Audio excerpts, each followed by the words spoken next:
We're going to try to have a conversation as informal as we can make it for the next hour or so about what I think is a fascinating, complex, but not a technical subject called leadership. And to join us in that conversation, we've got four distinguished classmates of mine, each of whom has achieved considerable success in their professional fields.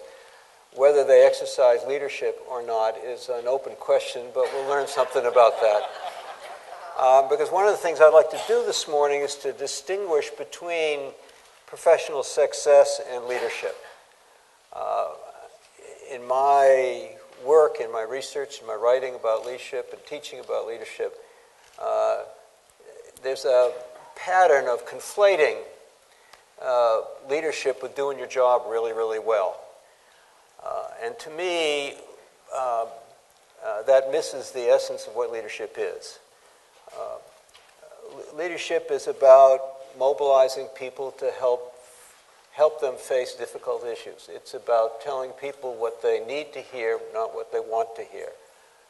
And so we have Jack Wadsworth from financial services and the private sector and international global business, John Logie from the world of politics and elective office, Rick Warch from academia and education administration, and Lou Guzzetti from corporate life, each of whom has had the advantage of seeing the fields in which they work from a position of senior authority, several positions of senior authority.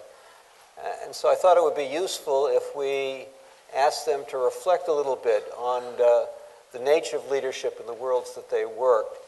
What are the skills? What are the behaviors? And rather than thinking about people, but thinking about behaviors. What does it look? What does it look to exercise leadership? What's the difference between exercising leadership and just doing your job really well? We drew lots, and Lou got the short straw, so he's going to kick us off. You've got their bios, so I'm not going to go through that. And I want to spend as much time as we can, rather than talking about us, but talking about the subject that we're here to think about. Lou? Thanks. I'm going to make a few comments first about what I see as the task of a leader. Marty used the word that I was going to use, which is it's to mobilize the power of a group of people, a business organization in my case. And if mobilized effectively, a group, a team, an organization is always more powerful than any individual. So leadership, in my mind, is all about the people. It's not about the leader. And it's your relationship with the people. That's what a leader does. And the caveat that I have is the more successful that the team becomes, the greater the leader thinks that he's the reason why the organization is successful. And that can be very dangerous, can lead to diminished performance of the team, and ultimately could lead to the failure of the leader. To be effective as a leader, I found that you need to put a process in place that promotes and rewards, another word that Marty used, the behavior of the team members, behavior that's necessary for success. And I found that defining the process is always most effective if it's a collaborative process. The leaders and the people on the team over a period of time, and that's for a couple of simple reasons. One is to capitalize on the knowledge of the people on the team, because if it's any size organization, there are going to be people know a heck of a lot more than you know about things that need to be done in order for the team to be successful. So, in building the process, you want the input from the people who are going to be who are part of the team. And the other thing that does is it gets buy-in from everybody, because even if you have, you've done it a number of times, like I've done it, you've done it successfully, and it's worked. it's a new group of people, and you can, dictate exactly what you learned over the years and how you want to run the company, how you want the people to run the company.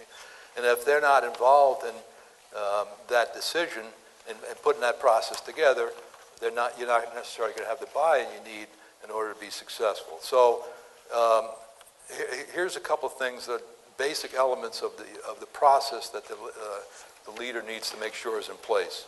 The first thing, critically important, is you have to have a vision for the organization. Formula for success, a mission, whatever you want to call it. But what is it that the organization is trying to do? What are you trying to achieve? If you don't have agreement on that, and it isn't a viable mission, you're never going to be successful. And in the business situation, what you're doing, you're looking at how are we going to be successful? Why are we going to be successful? You look at the market needs, you look at the strengths and weaknesses of your organizations, the competencies. You do competitive analysis of the other people in the marketplace, and you try and find an approach that will enable you to succeed as a company. And the critical first step, as I said, is it has to be collaborative. But the leader needs to have the judgment and the experience to be able to guide the team in that process. It has to be a mission that the leader believes is viable under all the circumstances. Now, that may evolve as you're going through the process, because you're going to learn some things that you didn't know. For instance, this last company that I've been working with, I knew nothing about the industry. I went, it's a pressure-sensitive label manufacturer. I went there to do a financial restructuring in effect. I had no background with the industry. So, and part of the process was we took the company into Chapter 11, got rid of what the approach that we were taking before in terms of selling off a business that really cratered the company because it paid too much for it and it was inconsistent with the capabilities of the company. So we killed the mission, in effect, and we had to develop a new mission in a very quick period of time. And during that process, I had to rely on the people who knew about the industry and about the competitors. But, you sit there and you listen and you learn, and you have to make a decision. Fortunately, it turned out to be well. But my experience in different businesses, dealing with people, but more importantly, dealing with competitive analysis and so forth, enabled us to develop something that turned out to be a very, very effective mission. If I had not listened to the people who knew the business, it would have been a disaster. And, I'd say that probably one of the most important criteria that a leader can bring is experience. And, when you hear say that, well, he's smart, or he's been, he's an academic. I'm not talking about Marty, but he's an academic, he knows that. But if you don't have the experience of working in the situation, there's nothing that substitutes for experience. Now, it doesn't have to necessarily be experience in the industry. Oh, that's desirable if you can have it. That's a perfect thing if you can have general experience as well as industry experience. But you have to have experience and understanding and be able to assess opinions. So it's a collaborative process. So, and my best contribution to developing that mission was really understanding competitive dynamics, where there may be a weakness in the different focus of the competition from where our strength, which was customer service, and the other people in the industry were focusing on speed in terms of low cost, high volume, and we're a smaller volume company, but there's an awful lot of customers out there that needed customer services, and that's the niche that we tried to fill. The second thing after mission is values. The rules of engagement. How are we going to relate to each other in the organization? How are we going to treat each other? How are we going to behave, in effect? But it's also how you're going to relate to your customers, how you're going to relate to your suppliers, how you're going to relate to the public, the community, how you're going to relate even to your competitors, how you're going to do business. And the values, I think, like in most things in life, are probably the most important thing that you have to deal with. And I can tick off some of the things. I've been through this process a number of times with different companies, but you got to start from scratch because you got to get the buy-in from the people. So I'll tick off some of the things that are in our values things. Start with integrity. There's an absolute, people have to understand that honest, ethical behavior and compliance with law, and also behaving right towards, in a correct manner towards each other. All companies service somebody. There is always a customer, so a focus on the customer. What is it the customer wants? And are you trying to be profitable at the expense of the customer, or are you really looking for a win-win situation? And there are businesses that, you could talk about every time you go to the airlines, you can think about, and it's not their fault necessarily because of the competitive dynamics of that industry and the regulation and so forth, but that's a win-lose. Every time, you change a ticket, it's another $150. Every time you have an extra bag, so the customer thinks, hate, not that they're going to like the business. Another important value is constructive communications. How are we going to talk to each other in the company? How are you going to talk to the customers? And it's got to be open, direct, and always respectful. Another value that we have is a passion for excellence. You have to have a desire to excel as an organization, and a lot of that has to come from the leader, but hopefully everybody in the organization picks that up or has it even before you have it. And then another value in this day and age particularly is important, is a willingness to change, to anticipate and embrace change, and to facilitate change, which is not always easy. And of course we have the value of teamwork, which is a commitment to people, and not letting anybody in the organization, whether it's the people on the floor, the factory, or it's the management or middle management, that none of those constituencies benefits at the expense of any other one. We're all in this together. That's what it takes. So collaboration is critical in the development of the process, and you start, whenever you come into an organization, you have to start that process from the beginning, even though you're going to end up with a lot of things you did before, but you can't say, here it is, guys, I've done it before, here's the 7 or 8 things we want, and it's not going to happen that way. The other thing that's very important is implementation, is how you implement it, how you roll it out, how you maintain it, because even when you develop the values, if you're not living them every day in your behaviors, if you're not walking the talk, as they say, does the organization lead the values? Is that how you make decisions?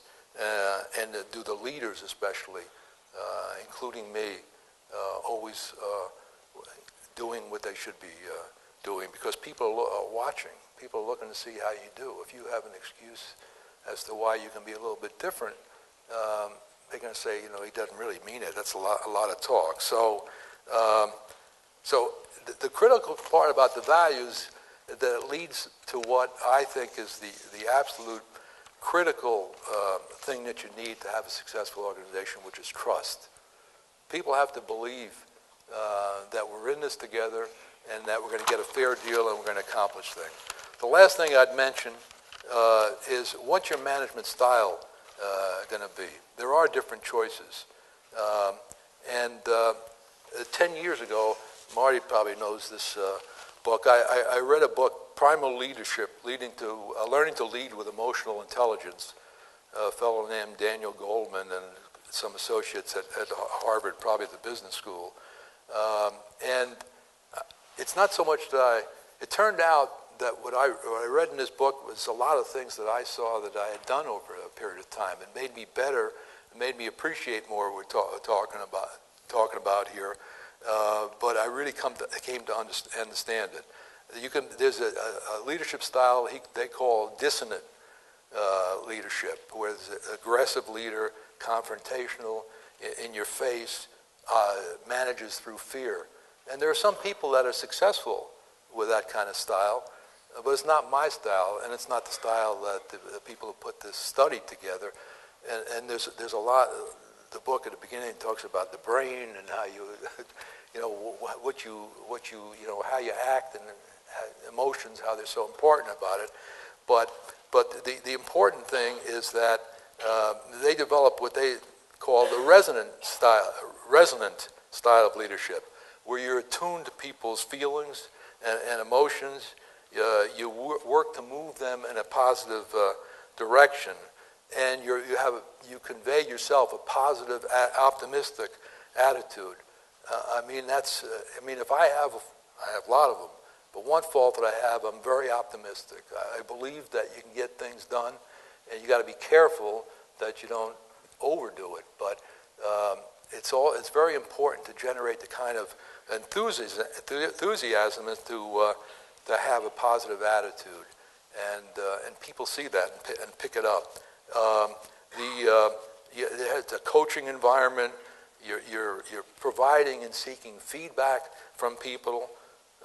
You want to give positive feedback. You also need to be, as Marty said, you need to be realistic with people, and you need to listen to hear what people are saying about how the organization is performing, how I'm performing, and you invite that kind of behavior. So the net effect of this style of leadership, my belief is that work is a place where you can have fun. And when you think about it, you spend a good part, right, Joan? You spend a good part of your life at work. I spend a huge amount of my time at work, and if you're not having fun when you're working, you're looking to get out of there. That's not the right thing to do. So, and that's particularly true for a customer service organization, because you got to be happy. I just want to finish up with because I think this really captures it, this little caption from the book. Resident leaders know when to be collaborative and when to be visionary, when to listen and when to command. Such leaders have a knack for attuning to their own sense of what matters and articulating a mission that resonates with the values of those they lead. These leaders naturally nurture relationships, surface simmering issues, and create the human synergies of a group in harmony. They build a fierce loyalty by caring about the careers of those who work for them and inspire people to give their best for a mission that speaks to shared values. So, thank you.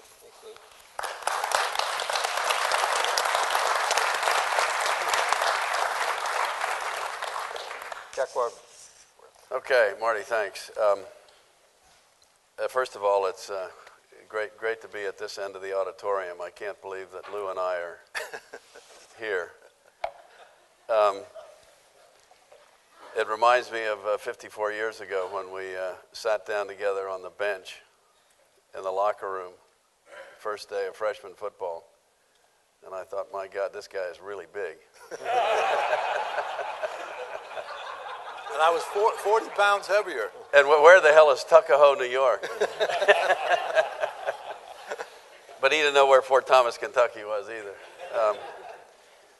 Let me be very, very quick. I agree with everything Lou said. Leadership is as he described it, and what I want to do is add just a very little bit of overlay about how cultural differences may affect what you do as a leader. But just to sort of reiterate, to me, the biggest idea about leadership is building a consensus around an idea or a vision. And, that can be in politics, it can be in business, it can be in any walk of life. It can be Adam Falk trying to lead Williams College. If you don't have a consensus around your ideas, you really can't get anything done. So it has to be a big idea and a vision, and then the challenge of leadership, in my view, is building a consensus. After 25 years of being an investment banker in Wall Street, I found myself in Tokyo. And I had absolutely no preparation for what I now think back on as an important challenge to leadership, because I had not been in management, I had not been involved in leadership, and by design, I enjoyed doing deals. I was an investment banker. And when Susie and I got to Tokyo in 1987, it was, I have to tell you, a blank piece of paper. I found out in one day all the things I did not know, and it was like starting over. And a conversation I had with Toby Cosgrove, who probably I'm sure many of you know, who's now the chief executive officer at the Cleveland Clinic. fellow trustee, a graduate of this school, and for 40 years he was a heart surgeon. And one day he woke up, he was the CEO of the Cleveland Clinic, and I said, Toby, what's that like? He said, well, it's like going from a 6-inch circle to the earth and having to try and figure out what that means. And as I reflected on landing in Tokyo in 1987, that really described what I thought. Let me talk very briefly about Japan and then a little bit about China and Hong Kong. And two anecdotes, kind of said everything to me about the difference. I was in Tokyo about a week, and it bothered me that telephones went unanswered. It was just the culture of the place. And I said to my assistant, wouldn't it be a good idea if no phone in Morgan Stanley, Japan, ever rang more than twice? And a half an hour later, and to this day, there's no telephone in Morgan Stanley, Japan, that rings more than twice. I got to Hong Kong 5 years later, and I said to my assistant, in the same culture, same telephone problem, I really think it would be a good idea if no telephone here in Morgan Stanley in Hong Kong rang more than twice. She said, Mr. Wadsworth, that's the dumbest idea I've ever heard in my life.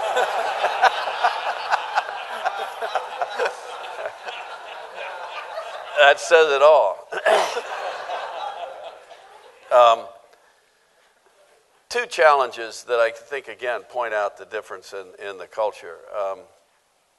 In Japan, the whole question in 1987 was opening up the market, introducing the idea as a big vision, as a new idea, what capital markets that were truly driven by supply and demand would mean for the country of Japan.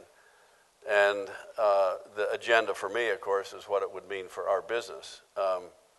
Didn't take me very long to discover that my enemy in that process was the Japanese government, the Japanese securities industry, and the Tokyo Stock Exchange. And very quickly, my partners became Goldman Sachs, Merrill Lynch, Credit Suisse, and the U.S. Treasury.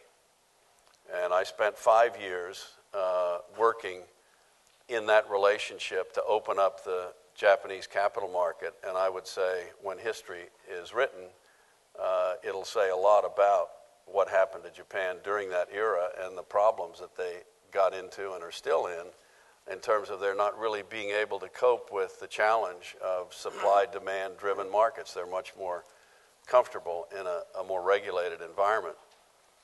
When I got to Hong Kong and China became in 1992 the huge opportunity for us, and there were no capital markets, I mean just two companies trading in Shenzhen, it became clear that the big idea, the big vision, was to create a capital market, and in so doing to create the opportunity that would make a difference to our firm.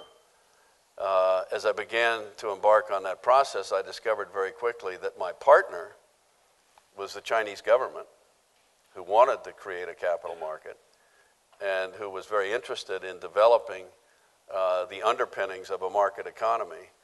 And very quickly then my enemies became Goldman Sachs, Merrill Lynch, Credit Suisse. And so if there's anything that you can imagine as a contrast, in these experiences in this foreign culture, it's the essence of that kind of difference. And I think the other thing I would say in trying to manage a Japanese operation, the culture of Japan creates a very risk-averse society.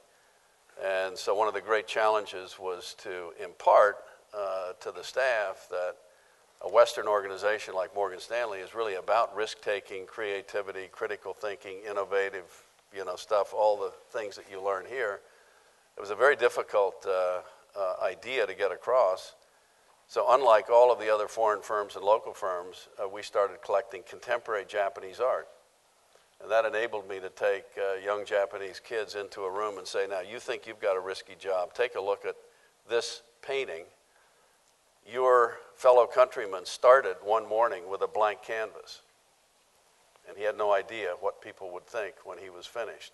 That's a lot harder than what you're doing. And it resonated. It still, is an important part of the way I think about, trying to impart motivation and enthusiasm in a Japanese organization. In China, it's completely the reverse. Everybody is born an entrepreneur. They'll bet on anything that moves. It's a thing you got to slow down, the risk-taking mentality. Like Toby Cosgrove, I found myself in a completely new world trying to imagine what it would do to create the kind of environment that Lou talked about. And, I think that is the great lesson of international leadership. I gave a talk a couple of days ago, and I will end with this, on what I call the 12 guideposts for survival in Asia. And I would just mention 3 because they're a lot like what Lou talked about. The first is find people you can trust. Number 2 is study and master cultural nuances. And it's so obvious in hindsight, but it's so complicated, when you're there up close. In Japan, there are about 50 ways of saying yes, 49 of which mean no. And in China, if you don't get the answer right the first time, you never do business with the client again. And finally, I would say, as I said to my colleagues, never forget to have fun. Make your colleagues look good. A sense of humor is healthy. Take care of yourself. Keep balance in life. Stamina wins the long race. I'll end with that.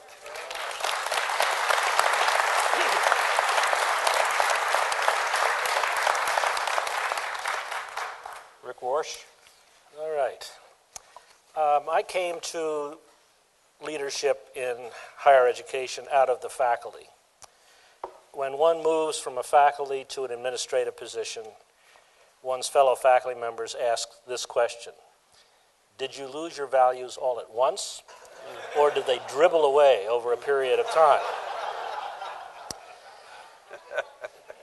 Becoming a college president, which I did at age 39, after being 2 years as the dean of the faculty at Lawrence, I found myself in a situation, as Margot will remember, where I was overwhelmed by the things I didn't know about the institution. And I came home from work one night, and I said to Margot, I'm just overwhelmed by this, that, or the other thing, and I was trained to teach American studies. I was not trained to do this. And Margot said, you've forgotten everything you once knew about American studies. Go back to work, in a sense. And that was good advice. I found that being a college president is, we've heard versions of this from both Jack and Lou, you've got to understand the culture into which you're coming and respond to it. There may be some colleges that need to be led.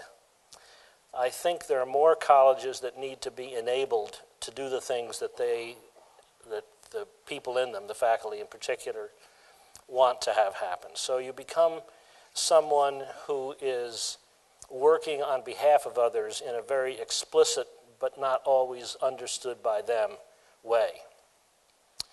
In his book, Teacher in America, Jacques Barzun wrote that the college president's task is to handle the trustees, the money, and the public. He gives speeches and makes contacts. If after a term in office he leaves behind a library or a gymnasium, he is held in as high esteem as if he had contributed an idea or an atmosphere. Now, that's a pretty severe critique of the college president, but I think it gets at, in some ways, the multiplicity of the job. The challenge that I found, and I think any college president would find, is the range of constituents with which one deals. There are, of course, the faculty, and then the faculty, and finally and first, the faculty.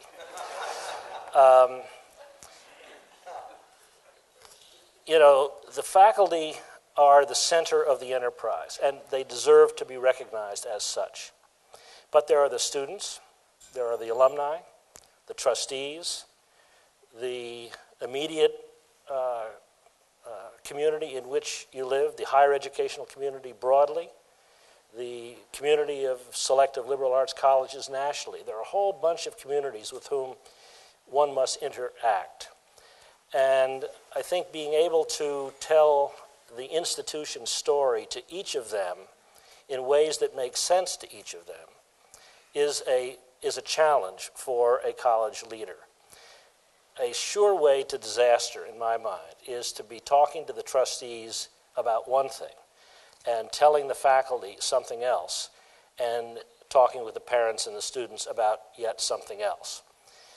There needs to be a consistency to the message that one delivers on behalf of the institution. I think that a college leader must first and foremost understand the institution that he or she is representing. In the case of a place like Williams or a place like Lawrence, where I was, there is a long history, a long momentum behind that institution, and you enter that institution at a point in time. There are colleges, I'm sure, many of them today particularly, that may require change agents to come in and deal with them, where the trustees want one thing and the faculty want another thing, and so the president is brought in to carry the trustee message to the faculty and change things and shake things up. That was not the situation that I faced, and therefore I'm not really capable of speaking about leadership in those circumstances.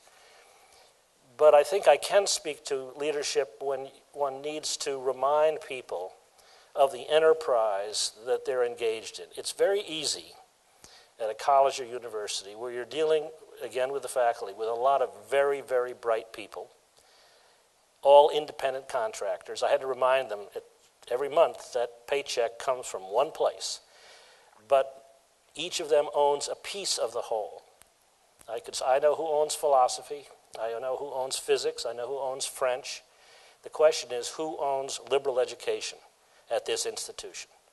And so I took my job as leader, though I was not self-conscious about it. I don't think I ever thought of myself in the terms of being a leader. But I saw myself as a symbolic representative of the enterprise as a whole. And so I tried to talk about what transcended all the constituent parts, what the students thought, what the faculty thought, the trustees, the alumni, and saw a greater whole. Dudley Ballman, whom some of us will remember as a professor here, once said, "The best curriculum is that which interferes least with the student's education." And I took that to heart in the sense that I felt that if you lay all of the weight of an institution's identity and trajectory on the curriculum, it's constraining because it doesn't it doesn't permit that sort of larger sense of life that one is trying to encourage in young people. So I saw my job as symbolic in a way. It's trying to articulate those values. Now, a wag has said that a college president is someone who lives at a big house and begs. And that is obviously part of the job. And I think if one doesn't enjoy the fundraising aspect of the job of trying to secure the resources to promote the place, you really have no place in higher education today, because that is a big piece of the puzzle. I remember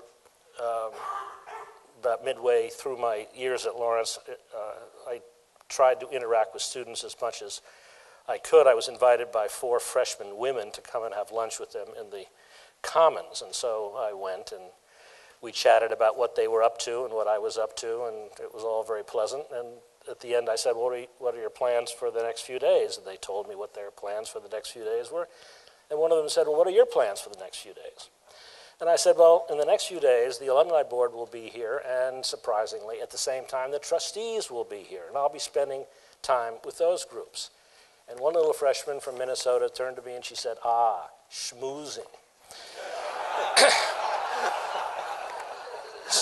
But that's a part of the job that I actually enjoyed doing. I enjoyed the give and take, and I enjoyed making speeches on behalf of the institution. When I was being considered for the job, I was asked questions by the trustees, what experience had I had fundraising, what training had I had in fundraising, and I said none and none. But I have no problem articulating the nature and purposes of the place to people who have reason to value this place.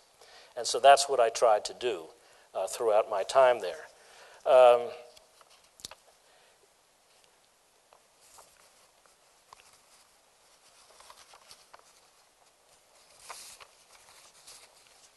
Liberal arts colleges, and we can take this one as the exemplar, are mission-driven institutions. Lou talked about the mission of an institution, of an entity, of a business, of an enterprise. These are mission-driven, and they're dealing in a market-driven setting.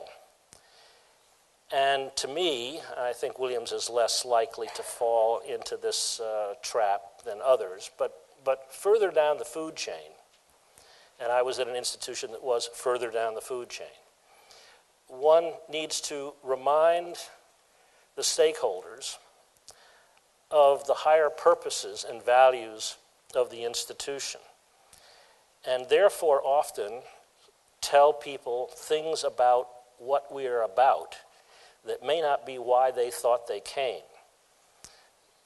The adage, students come to college to have their questions answered, and they find that they're having all of their answers questioned. There is what a member of the faculty whose name is going to elude me here said, talked about as uncomfortable learning. Godino. Uncomfortable learning.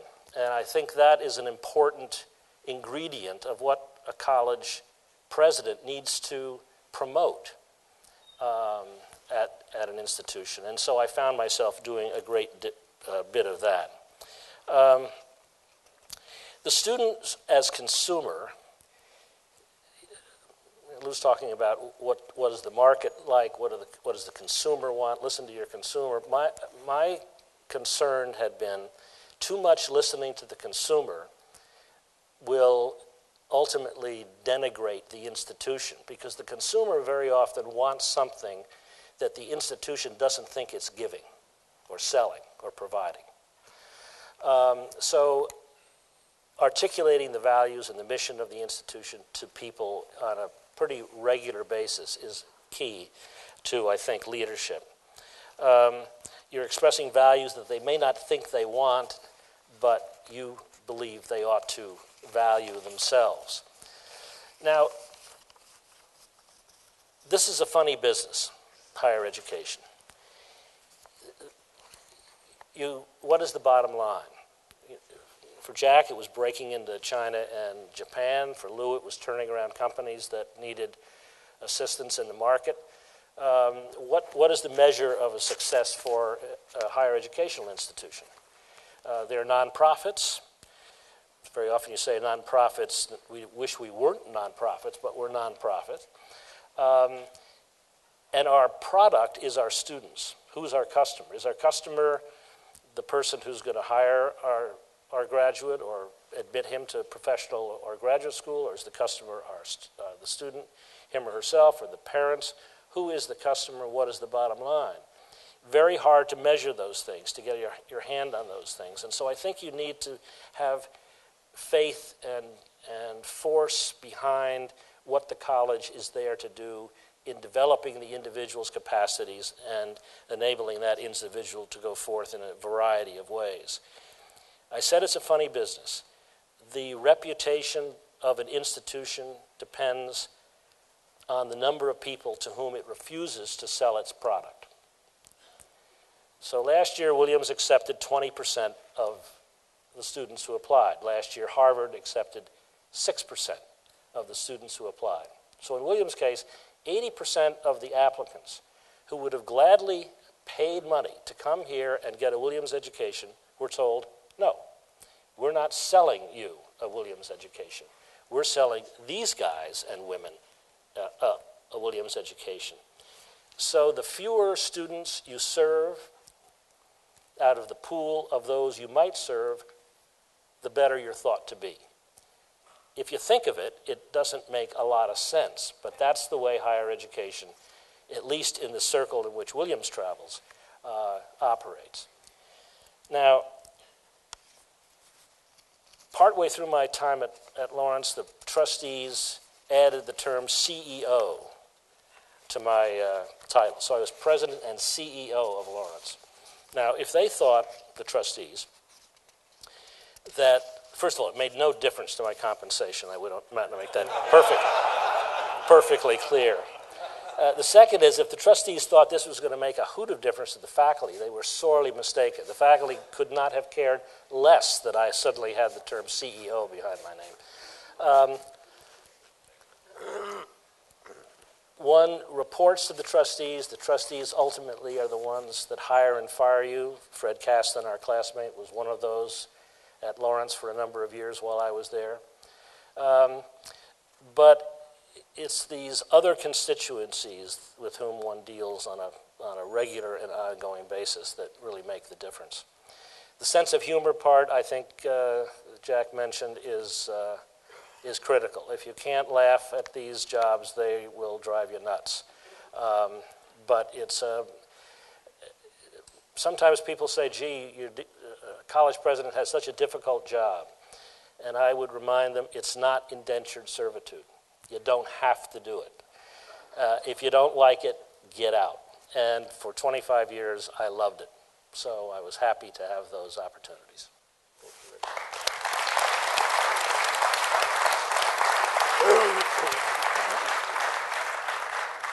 John Logie. I've been out of elective office for 8 years, and I still refer to myself as a recovering politician.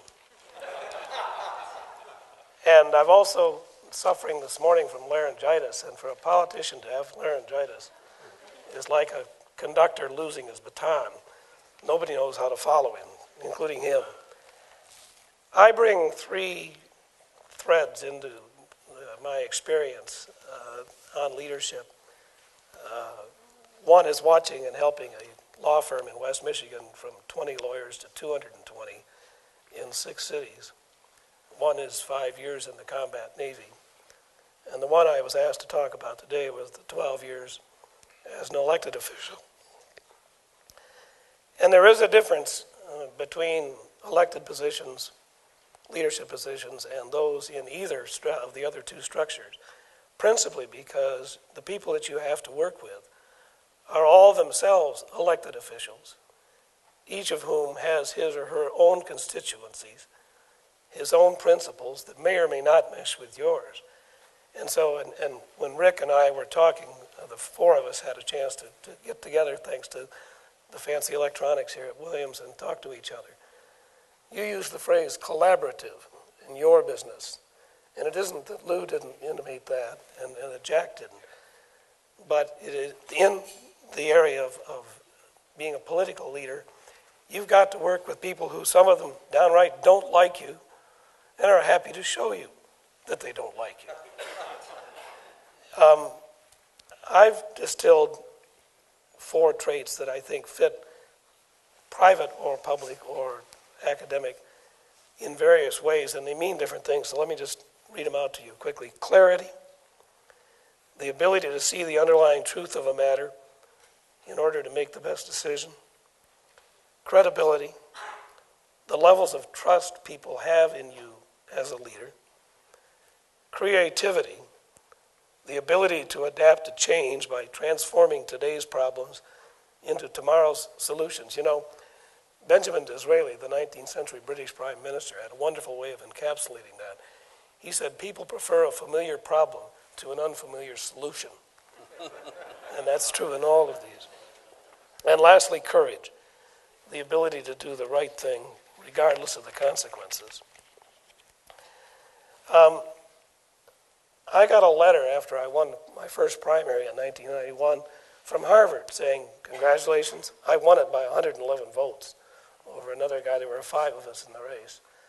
And if you win, you can come to visit with us in November, right after you win. But you have to pay up front. We know you're not going to get any salary from the government. So it cost me $250 for 5 days, travel, meal, lodgings, and instruction. Half from professors at the Kennedy School of Government, half from sitting and veteran mayors telling us their wisdom. And what did I run into the first time I got there? My squash buddy from Williams. Marty was one of my professors. But, this process of leadership, and it really is a process, it does get to focus your mind on how you can help people get to yes. And so I, over the years, distilled some rules that help me at least, help people through this process. Everybody who becomes an elected official takes an oath. The oath is essentially the same. To try to do things as a government that help people, help them with their lives, that help business, that help the community grow and prosper. So what I decided to do is make a list for myself to help me get through this process with the people I had to work with. And there are these rules. First, prioritize the things that need to get done. Next, appeal to people's own interests. Connect it with something that they value. Next, meet them halfway. I'll do this if you'll do that. Then appeal to a lofty goal. That's, of course, if one is available. And you may need to predict dire consequences. Sometimes that's necessary. Clearly define what the goal is and what you want them to do. Show how different parts can be accomplished in different ways. Follow up and follow through. Praise success publicly and declare victory as soon as it's true and appropriate, and then get on with the next opportunity. I'm the fourth one up here. This is something none of us talked about with each other, to do this, and it's my 37-year-old San Francisco daughter who says it this way: it doesn't have to be unfun. Not long after I was first elected, I had a reporter stop into my office in City Hall and said, "Well, Mayor, I suppose you're going to delist your phone in the phone book." And remember, this was before cell phones. And it hadn't even occurred to me. I said, that's odd. I've just sort of signed a 4-year compact with the people of Grand Rapids to be their mayor, and you're suggesting I want to run away and hide from them. I don't think I'll do that. So I never did, and the phone was right next to my bed, and our bed. And about 3 a.m. one morning, the phone rang, and I picked it up, and I said, hello, and says, "This Mayor Logie?" And I said, "Yes." He said, "Mayor, I live at the corner of such and such. My name is George Smedley, and I've got a problem. One of your city signs is down." And I said, is there a safety problem? Is there a stop sign missing or something like that? No, I said, one of them city signs, it's down. I said, it's 3 o'clock in the morning. He says, "Yeah, I know, but I thought you ought to do something. Know about that." I said, "Okay, let me get my glasses and pencil and piece of paper and write down your name and address, phone number. Thank you." And so the next morning I called the head of streets and sanitation. I said, "I got some guy out on the northeast end of town who's got a problem with the sign. Will you send somebody out and fix it and let me know if there's a problem?" So a couple of days go by, and one of his staff calls back and said, "Yeah, there was a no parking sign. It's down. It's back up." I said, "Thanks." And before I went to bed that night, I set my alarm for 3 o'clock.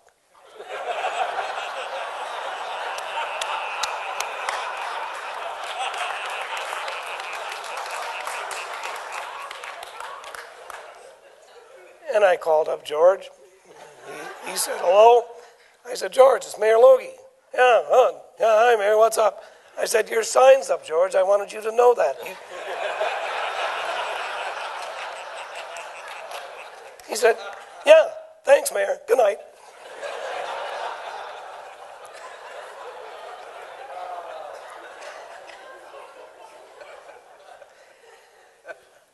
I had to be mayor for a number of years to figure out a tool that I think works both in business and academia. I have a son who's a professor at the University of Minnesota, He's in a group of dysfunctional, nasty children in his department bickering with each other. Years ago, we had a city-run public transit system, a bus system in Metro Grand Rapids. Grand Rapids is 200,000 in a metro area of 750,000. And we had 5 other cities that were cheek by jowl to Grand Rapids that were being serviced by our program. And it wasn't working very well. So I got together with the 5 mayors of those cities and I said, we need to transform this into a new paradigm, a new kind of business, the way we're going to serve people. In the old system, it was dominated with people and everything else by the city, and the rest of these folks were treated second-class citizens. And I wanted us, there was a state statute that permits any number of communities to go to their constituents at the same time for a transit millage, and if they do, even if it doesn't pass in all of them, if a majority of the people say yes in the group, in this case 6 cities, it applies to all of them for 5 years or 7 or whatever you're going to ask for. And what I did with the new structure, I got my commission to agree, that the old board was 18 and Grand Rapids appointed half. The new board is only 15. Grand Rapids, well, although it's 2/3 of the ridership, 2/3 of the money, got to appoint 5 out of 15, and each of the other 5 cities each got to appoint 2 for a total of 10. So what we did is we gave them the power. I had to learn, working with people as a public official, to come to understand that people who are interested in making their city grow and prosper, or their area, are going to do the right thing as long as they are not afraid of the monster that is the big part of the organization. The mantra is called, you need to seed, C-E-D-E, power, to get power. The old grata system's ridership was 2 million when we started this process. The ridership of the new 6-city interurban transit partnership is now over 10 million. It is a significant understanding that as I look at what's going on in my state government, I look with you at what's going on in the federal government, that it was a nice lesson that I had to learn, but then I found some men and women of goodwill running these other cities who were able to join that partnership, bring their communities with them. We just passed a new increased millage and a renewal for another 7 years for that organization. So to sum it up, a good leader never fails to listen to a new idea. A rigid agenda is never a good idea. A leader has to have, Lou said this, a vision of the outcome of what you and your people are doing. The courage to act in positive ways to make it happen. And you have to be able to execute. Lastly, I have a little warning for any of you who have now completed your cycle in a successful business, and you're scratching your head and you wonder whether or not I should run for public office. It's out there in this room. If there are people here who have that in the back of their mind, I only have one piece of advice for you, and that is never, never get in a dunk tank. Thanks for listening. Never what? I didn't hear it. Get in a dunk tank.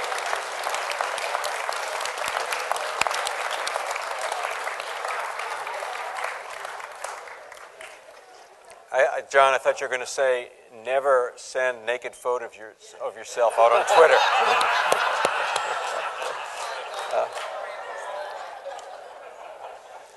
We are basically at our time boundary, and there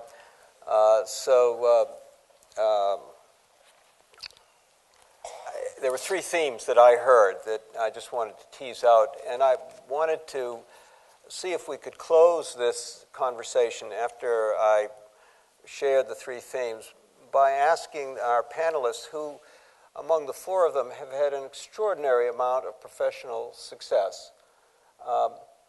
For me, maybe that's why I'm moderating the panel and not sharing my wisdom. Most of the lessons I learned about leadership came from failures, came from times in which I tried to do the right thing and it didn't work out. And I wondered if our four panelists, I'll give them the 30 seconds that I'm going to blither on here to think about this. I wonder whether they could share with us any lessons they learned from failures that might be useful to people sitting here today as you think about exercising leadership yourself going forward. So the three themes that I heard were as essential to successful leadership. One was empathy, understanding people's stories in their own terms rather than your terms, no matter how different their stories seem to be than your own. The second theme that I heard was the advantage of having an extraordinarily wide toolkit yourself so that you can intervene in situations and customize your intervention to what is going to work with the people who you are intervening. The wider your toolkit, the more you can draw on different resources, the more you can customize your leadership to what is required by the particular group in the particular situation. I heard that in all four of the comments. And the third was that one of the functions of people when you're trying to exercise leadership is to remind people of their purpose. Why are we doing what we're doing? Because as we get caught up in the day-to-day affairs of keeping our nose to the ground and trying to get the work done every day, it's easy to forget about why we're here in the first place. So I thought I heard all of those themes in each of the presentations, and I thought that was really useful. So as we bring this session to a close, anybody want to share some insights from failures? The moments in which you learned something that you hadn't understood before? Lou. Well, I think one of the things that I think is a strength for me is that I'm willing to look for the good things in people. And I mean, nobody's perfect, and everybody's got some behaviors and all of us, and characteristics that aren't as good as they should be. And I tend to look for the good things in people. And there's a few occasions where I did that too much. I did it for too long, where I wasn't really looking at the negative, strongly enough at the negative aspect of a person's behavior, and it comes back to bite you. So that's... Thanks. Jack? Yeah, I was once asked what is the most important key to your success in your 15 years in Asia, and in the context of thinking about failures, my response was always have a plan B and never execute it too late. Yeah. A strategic plan is only your best guess at the moment. You got it. Rick? Well, I guess I resonate with what Lou was saying. I think that some of my failures were probably sticking with some administrative appointments that I had made longer than was good for the enterprise. I was the part of the job. I was just asked this question by a class reuniting at Lawrence. What was the most difficult part of my job? The most difficult part for me was making tough personnel decisions, and so I very often would put off tough personnel decisions when I probably should have made them sooner. A failure, I suppose, may be a trivial point, but I was trying to get a mix and interchange between the academic and the non-academic aspects of the college vivified in a way, and so I imposed a system on the institution to effect that, assigning faculty to be members of certain housing units. It turns out that was just the wrong thing to do. That had to be something that was nurtured and arose from faculty interest, not something that could be imposed by presidential fiat. And so I learned, I think, the limitations of what a president can do in those kinds of circumstances. I'd say one other thing. Being a college president is the easiest job in the world because everyone knows how to do it.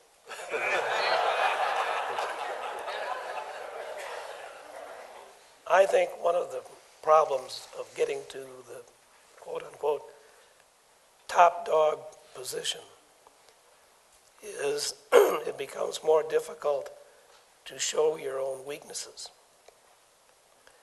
And it becomes more difficult to ask for advice because that might be seen as being weak. And yet we all have our weaknesses. We all have our shortcomings. In my case, I had one person in City Hall and one person who's here with me today, my wife Susie. And I could bounce things off either of these people that I was stymied by. I can't figure a way to, what is the right way to get to this, get support. You just don't always have the answers. I think it's very important, particularly if you're at the top of whatever pyramid we're talking about, that you have people like that you know you're going to get a straight answer. You know that you're going to get their best thoughts. And oftentimes, it's like they could pull a light switch for you. And it's harder to remember to do that at the top, but it's an important thing to carry forward. That's great. I mean, just to try to tease out the lessons from those 4 stories, which I think are really wonderful. Lou's story is be aware of your own vulnerabilities, which are the flip side of your strengths. Every one of your strongest qualities has a dark side that can get you into trouble. Jack's story is about, strategic plan is just a best guess. It's not something set in stone. Eisenhower said if we didn't have a plan to get to the invasion at D-Day, we never could have gotten there, but if anybody looked at the plan, once we landed on the beach, it would have been a disaster. And not getting addicted to your plan. Rick's story is about the limits of formal authority, that no matter how much formal authority you have, it's not enough to do the job. And I think John's story, which seems to me to be a really powerful way to end, is that in organizational life, you need people who don't give a damn about your policies, but care about you, because those are the only people that you can get the kind of unfettered feedback that you need to know when you're stepping on a landmine. So thank you very much. Thank you, Marty.